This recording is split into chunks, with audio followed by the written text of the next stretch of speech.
Şunu da izleyelim mi lan? Pablo Escobar'ın en fazla cinayet işlemiş seri katiline ne oldu diye. Oğlum çok ilgi çekici videolar çıkıyor bugün birader. Pablo Escobar, aka the Boss, is thought to be the biggest drug trafficker the world has ever seen. It is estimated that at one point, Pablo Escobar was responsible for 80% of all the cocaine being smuggled. Buraları çevirmiyorum. Bence çevrilecek, bahsedilecek bir şey yok. İşte Pablo Escobar'ın ne kadar başarılı bir kokain kaçakçısı olduğunu anlatıyor burada. At the height of his power, the cocaine lord of Colombia was smuggling 15 tons, or nearly $500 million worth of cocaine into the US every day. Along with his massive drug empire, günde yarım milyar dolarlık Pablo Escobar also had a ruthless army full of serial killers. These men killed for Pablo and were loyal to him and no one else. They were called sicarios, and the most famous of these were Popeye, La Cuica, and Blackie. If you're a fan of the hit bunlar ölmüyor muydu oğlum? Ben dizi izledim. Netflix series Narcos, you're probably familiar with them already. Well, today we're going to take a look at where these cold-blooded murderers are today, and what's the story behind their obsession with killing people. Number 1, Popeye. Popeye might sound childish and cute, but he's bu mu lan Pablo Escobar'ın en büyük sikaryosu? anything but. Juan Jairo Velázquez is the real name of Popeye, given to him due to his protruding jaw, which was later fixed through... Kedi geldi lan birden. Tarçın sen mi açtın kapıyı? Sen kapı açabiliyor musun? Adam kendi kapıyı açıp içeri girdi ya. Sen kapı açabiliyor musun babacım ya? Adama bak ya. Adam kapı açtı ve odaya girdi. Köy kahvesi basar gibi. Bam diye girdi içeri. The story of Juan Jairo Velázquez starts in Yarumal, Antioquia, Colombia. As surprising as it might seem to you, but it's absolutely true, he used to be a part of the Colombian National Army, and then joined the cadet school of the National Police. A hitman like Juan Jairo Velázquez used to be a part of something that was solely created to protect... Bu muhabbet klasik. Meksika'da ordu mensupları, paralı askerler falan belirli bir noktadan sonra devleti orduyu siktir ediyor. Kartel için çalışıyor. Mesela Los Zetas diye bir kartel var. Los Zetas gibi gidip kendi kartellerini kuruyorlar. Protect the public. Let's dig deeper. At first, he was part of the school of NCOs of the Colombian Navy, but then he transferred to the National Police Academy, where he studied for only 1 semester. What did he study there? How to shoot people with enough efficiency that they didn't get to blink twice after the bullet is in them? Wherever he learned his skill, it helped him kill 257 people. Well, that is the number of people that he has willingly confessed 257 kilo varmış adamın. about murdering. Who knows about the people whom he has killed but hasn't confessed to? Not only that, but there were also countless kidnappings. Like, kidnapping common citizens and normal people is one thing, but the guy actually kidnapped the candidate for mayorship, Francisco Santos. Not only him, he also kidnapped... Meksika'da bu kaçırma olayları da çok var. Öldürmektense kaçırmayı tercih ediyorlar. Geçenlerde belgesel izledik zaten, Arap'ın belgeselini. Öldürmektense kaçıralım baba falan kafasındalar. Ben okulum işçisi nerede? Kidnapped and murdered Carlos Mauro Hoyos and several other famous politicians in Colombia. So we guess it's safe to say that no matter how rich or influential you are, all it takes is a bullet from Escobar's hitman. If you're horrified after finding out how many people he killed himself... Escobar'ın tetikçisinden bir kurşun almanız yeterli olur diyor. Kaç paranız olursa olsun, politikacı olursanız, gücünüz olursa olsun. Tetikçisi geldi mi yiyorsunuz gençlik diyor. Okay. Wait until you find out how many killings were arranged by him. 3,000 murders. You heard that right. 3,000 murders were successfully planned by the psychotically genius hitman. Some people might even call him a genius when it comes to planning stuff, even if it was other people's deaths. 3000 tane de planlamış. Oha koyayım. Definitely not something you should use for inspiration, jokes aside. Where is he right now? 6 feet under, dead, gone, finished. Doesn't breathe the air of this land anymore. While Popeye is a vicious killer, he sure does clean up nice. ¿Cómo aprendió a matar? Me dice a los 12 adam dışarıda koyayım. 3000 kişinin ölümünü planlayıp 250 kişi öldüren adam dışarıda. Süper. años. ¿Usted se recuerda cuándo y a quién fue la primera persona que mató? No, ya el primero que yo maté fue por ahí de 17 años de edad. Fue a un despachador de buses que había, que cuando primero era conductor de bus y había tumbado la mamá de un amigo. Öldürdüğü kişi de şeymiş, bir otobüs sürücüsüymüş. Bir arkadaşının annesine çarpmış arabayla, o yüzden öldürmüşler. Nuestro, cuando conducía, no esperó que se bajara y no que la señora se iba a bajar y se cayó y la mató. Y la dejó ahí tirada como un perro, entonces ese fue mi primer asesinato. In an interview, Juan fondly talks about the first time he killed. He reveals he bagged his first kill at 17. At that young age, Juan was driven by a sense of righteousness as he killed a bus driver who was responsible for the death of a close friend's mother. Later on in the interview, he reminisced about the first time he ran into Pablo. Believe it or not, Juan used to work for Pablo's mistress. When she left the country, Juan went knocking on Pablo's door, looking for a job, and the rest was history. From 1992 to 2014, he served in prison and received 22 yıl yatmış. Çok az lan. Çok az oğlum 22 yıl. a sentence of 30 years. Murder, extortion, terrorism, drug trafficking. He got out in 2014, however, was sent back to prison after he was arrested for extortion once again.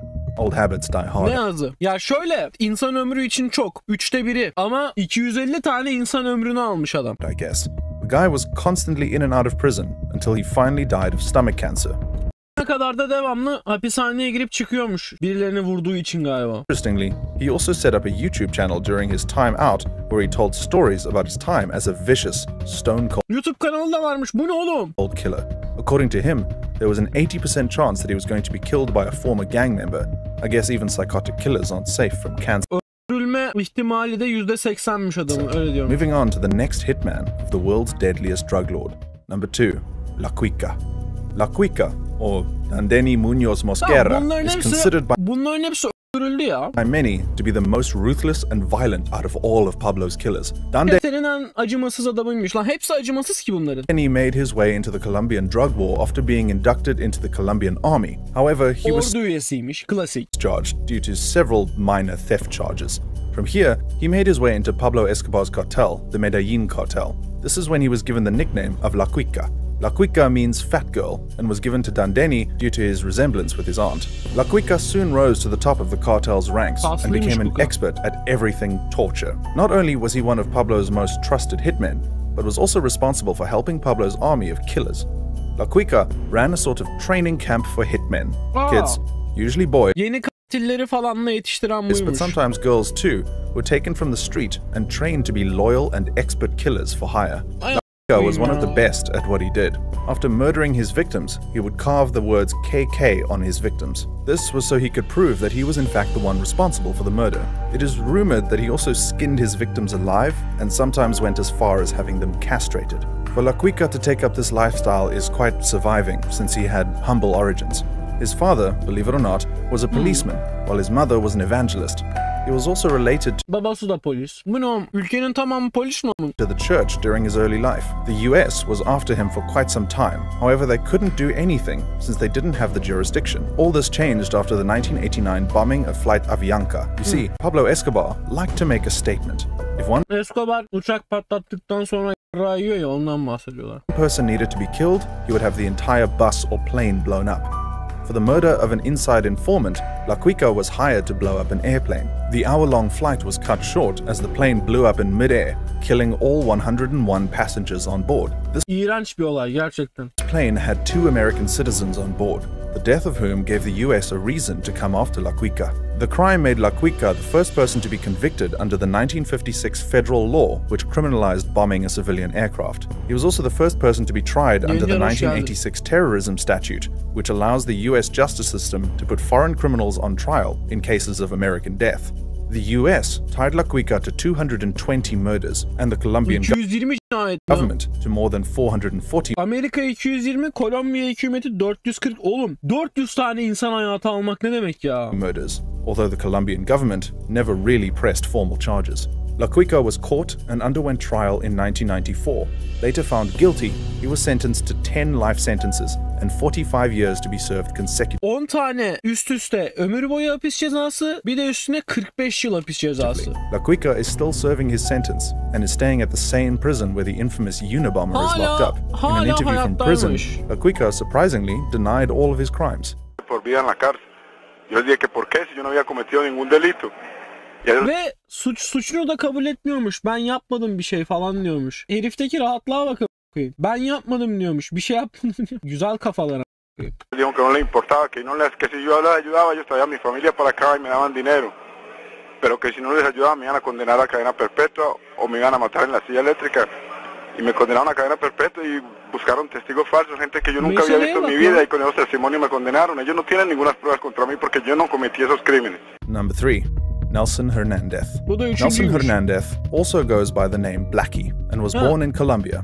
This nickname was given to him Blackie'yi tanıyorum. Bu da dizide vardı. because of his African descent. Being a close associate and partner of Pablo, he was one of his most trusted associates. For the longest time, he even worked as a guard and a hitman for the ruthless drug lord. Nelson was widely known for being a bully, but Pablo trusted him enough to let him hang out with him and feel comfortable knowing that they are right where you need to be. Nelson was famous for assassinating and murdering people. He would do what Escobar asked him to without thinking twice, which it turned out wasn't exactly the best approach. Under Escobar's employment, Nelson kidnapped Felix Gallardo, Miguel Angel Batista in Cali, and brought them to his boss's estate in Medellin.